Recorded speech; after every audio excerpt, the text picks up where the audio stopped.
a quiet space for deep questions and gentle truths.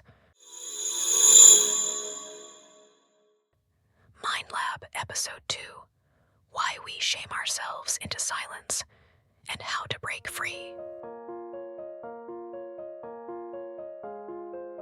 There are words you've never spoken, wounds you've never named, and stories you've buried so deep you forgot they were yours, not because they weren't important, but because shame told you they weren't safe. Today on MindLab, we explore why we silence our pain and how to reclaim the power of our story. The mechanics of shame.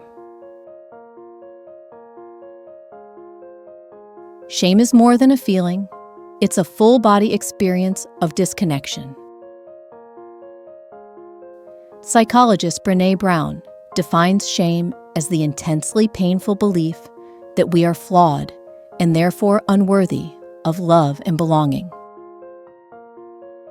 When we feel shame, the nervous system reacts: fight, flight, or freeze. Not because we're in physical danger, but because we fear emotional exile. Shame isolates. It tells us, if they knew this about you, they'd leave. Why we internalize silence.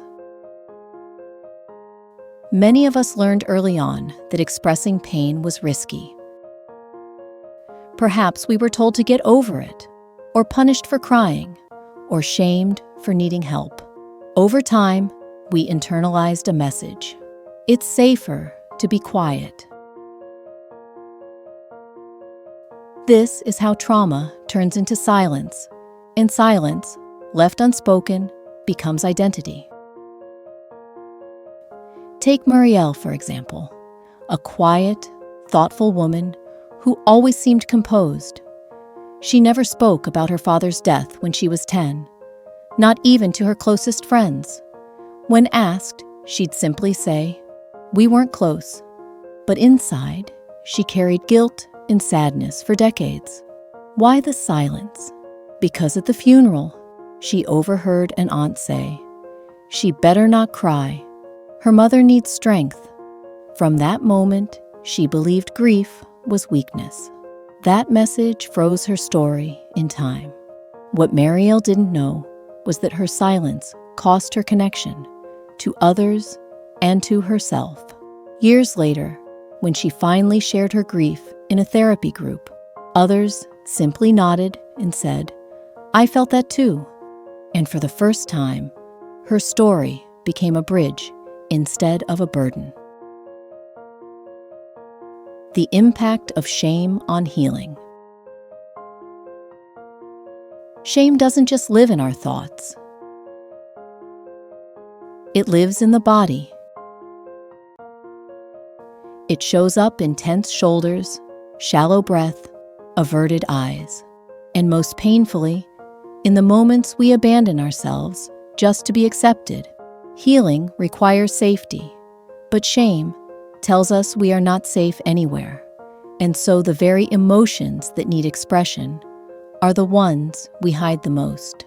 Jason was always the class clown, outgoing, funny, loud, but behind the performance was a teenage boy who hid the fact that he struggled with panic attacks. Once, when he opened up to a friend about his anxiety, he was told to man up. That single response made him retreat. He never brought it up again, not to his parents, not even to a doctor. The cost? Years of silent suffering, missed classes, shallow relationships, and a deep belief that asking for help made him weak. It wasn't until college, when a professor casually mentioned their own experience with panic disorder, that Jason realized he wasn't alone. That moment gave him permission to speak again. Finding our voice. Again. The antidote to shame is empathy. It begins when we speak the unspeakable in safe spaces, when someone says, "Me too," and you realize you're not alone. Dr. Kristen Neff's research on self-compassion shows that naming our pain without judgment is the first act of healing. You don't have to tell your whole story to everyone, but you do deserve to tell it to someone, even if that someone is yourself. If you've held something in for years, ask yourself this: what part of me needed to hide this to survive? And is it still true today? Our silence once protected us, but maybe now our voice can free us. Closing reflection. This week, write down something you've never said aloud, not for exposure, for release. Burn the page, or keep it close, but speak your truth, even if it shakes. Healing isn't always loud. Sometimes it begins in a whisper, and sometimes just saying, "This hurt," is how we begin to heal. Thank you for joining this MindLab session. If this resonated with you, share it with someone who's learning to speak their truth too. You are not too much. You are not alone.